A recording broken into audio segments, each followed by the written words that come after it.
everyone! Good morning! So if you can see guys, nakabihis na ako kasi nga papasok na tayo sa work. I mean ako lang. So ayun nga, nauna na si husband kanina, mga 3 a.m. siya nakaalis. Ako naman, lalabas ako ng bahay ng mga 8:15 kasi magbabas lang ako. Kasi nga, hindi ako sure kung madulas pa ba yung kalsada or hindi na. Pero, just in case, dadalhin ko yung battery ng bike. Kasi nga, dinala namin siya dito sa bahay. Kasi nga, di ba nung nakaraang week is sobrang lamig. Yung masisira yung bike kapag sobrang malamigan yung battery. So, ayun nga. May nagtatanong sa inyo, magkano nga ba yung sahod ng trabaho ko as a picker, like pick and pack? Actually, you know what guys, dati, nung pag-apply ko, nung interview ko, hindi ko na-gets yung tanong ng interviewer. Sabi niya, okay, you are applying as a warehouse operator. Tapos isip ko, warehouse operator. Kasi yung isip ko, warehouse operator, it means, parang ikaw yung nag-cooperate ng mga machine, ganun. Sabi ko, no, I did not apply for warehouse operator, only working inside the warehouse. And sabi nila, yeah, that's the description of your job. I said, okay, then I get it. So, akala ko kasi iba yung rule. So, same lang naman pala. So, ayun nga, magkano nga ba yung sahod per hour? So, since wala pa akong beginner pa lang ako. Kaya naman,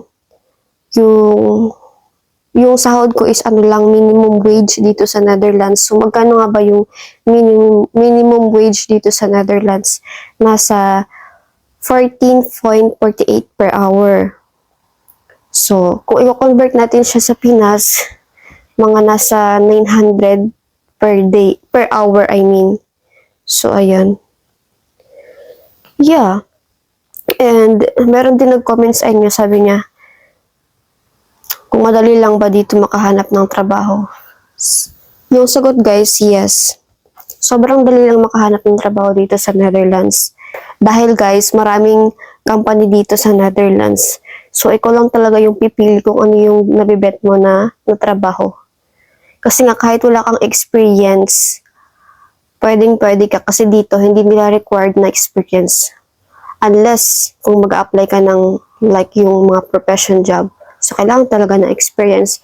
Pero kung yung mga yung mga ordinary job, walang no need experience, tapos ang dali lang guys ng pag-apply as long as meron kang valid documents like residence permit na pwede kang magtrabaho, makakapagtrabaho ka dito sa Netherlands. So, sobrang dali lang talaga guys. Tapos, example, ngayon yung interview mo, baka nga pag kinabukasan, pwede ka na pumasok. Pero yung akin kasi, is di ba, example, today yung tawag dito, yung interview, and then kinabukasan, mag-submit ako online ng mga documents, and then, pagka next day ulit, ayun na, pumasok na ako sa work. Malapit na din akong lumabas kasi nga anong oras, no? 7:55 pa lang pala. So, meron pa akong 20 minutes dito sa loob ng bahay. So, ayan guys, let's go na. Medyo mabigat nga lang yung bag ko kasi nga laman nito is yung battery ng bike. Yeah. Kaya let's go. Papakita ko sa inyo sa labas kung ano nga ba yung itsura ngayon na. So, let's go. Hindi ngayon guys, sobrang lamig kasi nga 6 degree lang, hindi minus. Kaya ayun, so back to normal na ulit. Makakapag-bike na ako mamaya, pauwi sa bahay. In case na hindi umuwi si husband mamaya. So guys, nandito na kami sa bahay. Sabay kami ni husband nakauwi. So, natapos siya ng 6 p.m. Tapos dumiretso siya agad sa akin para sunduin niya ako. So, wala pa kaming pagkain. So, ngayon, Friday, kaya okay lang na magluto ako. Kasi nga, hindi na namin kailangan gumising ng maaga bukas. So, may na akong time para magluto. And nilulutuin ko ngayon is itong pork. Kahapon ko pa to tinanggal sa freezer. So, ngayon, pagawa lang ako ng recipe ko. Kasi nga, wala akong ibang ingredients. Basta may ako ditong gata. At saka, bell pepper. Gamit niya ako ng carrots. Pero hiwa-hiwaan ko pa siya kasi nga, malalaki yung pagkahiwa.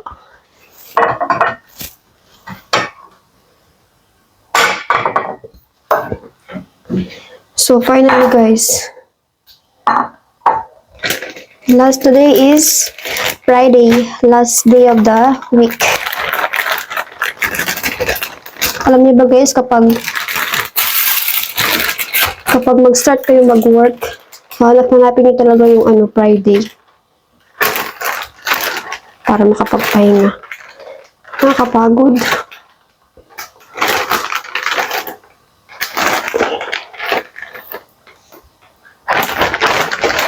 Ako naman yung ngayon magluluto. Kasi nung nakaraang araw, si husband palagi. So ngayon, it's my turn. Gawin ko lang siyang pa-cubes. Mga ganito lang, mga ganito, para mabilis siya maluto. Kasi gusto ko din magpahinga.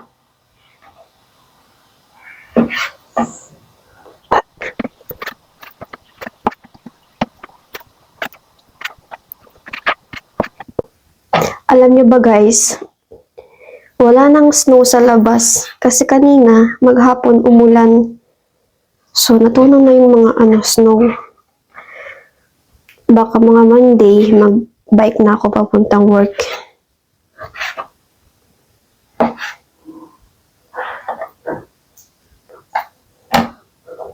Miss ko na mag-bike. Yung bike ko, pinark ko lang doon sa sa company. Kasi dito, kung ipapark lang namin sa labas, masisira. Kasi nga, kapag nag-snow, nababalot ng snow yung bike. Wala kaming pangtabon. E ngayon, si husband naman is naliligo na siya. Sabi niya, hindi daw siya gutom.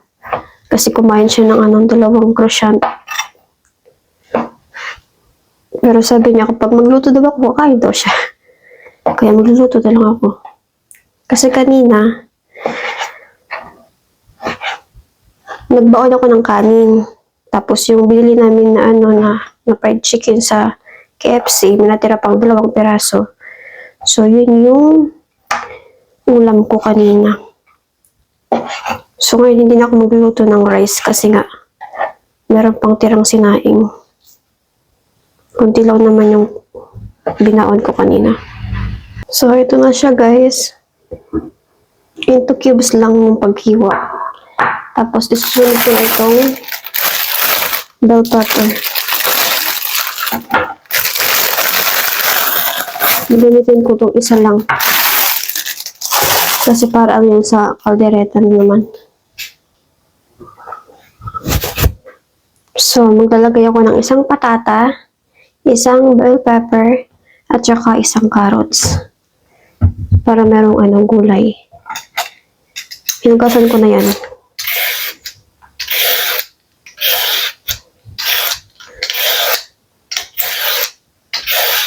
So, yung pagkahiwa nito is din, into cubes. Para same. Hindi ko alam kung anong tawag sa pagkaluto nito. Gusto ko sana mag kaldereta. Kaso wala akong tomato paste at saka tomato sauce. Kaya nagagata na lang tayo.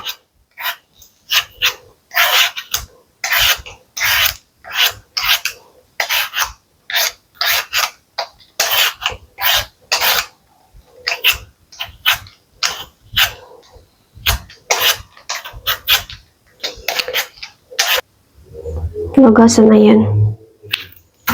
Tapon ko lang to. So, slice na natin.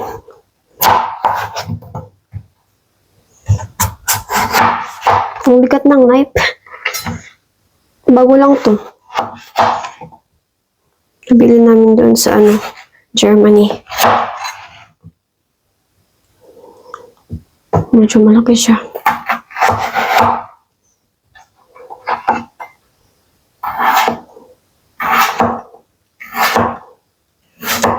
So, ganyan. Para siyang yung pagkakat niya is para siyang pineapple.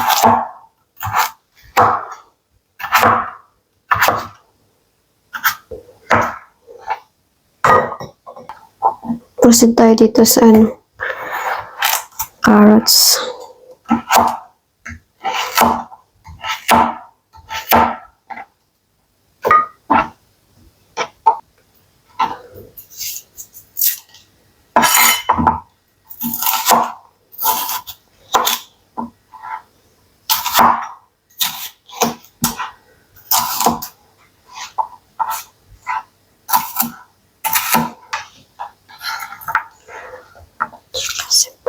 Ito yung bawang at saka sibuyas. Tingnan nyo.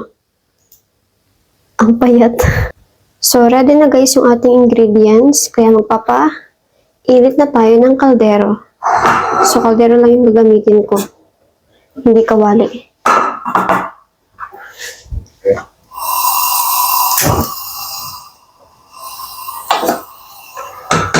Ready ko na din yung mga sangkap.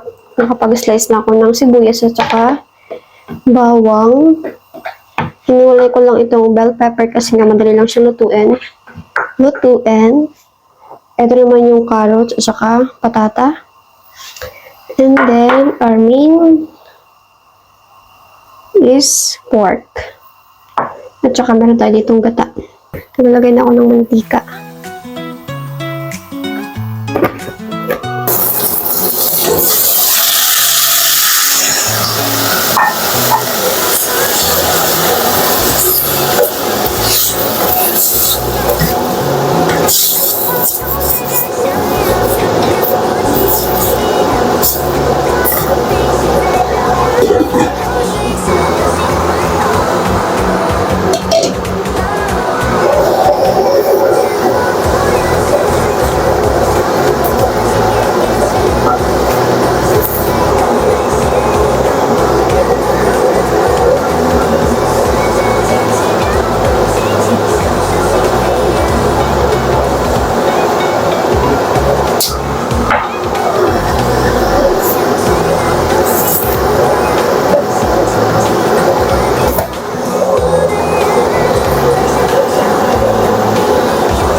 So, check natin.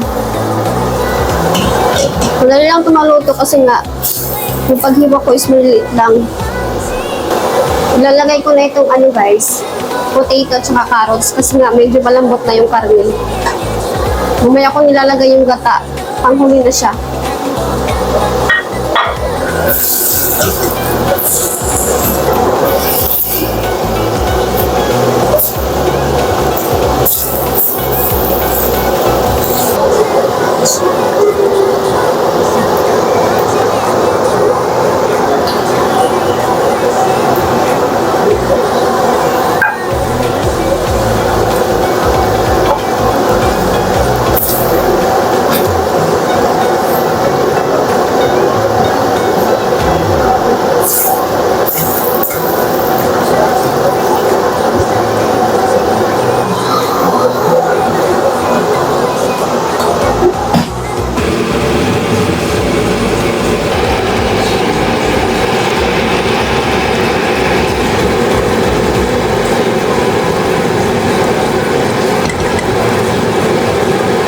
Luto na guys.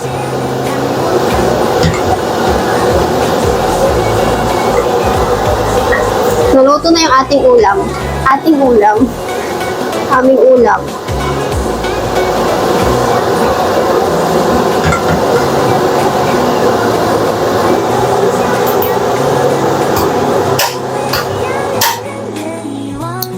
So, ito na siya, guys.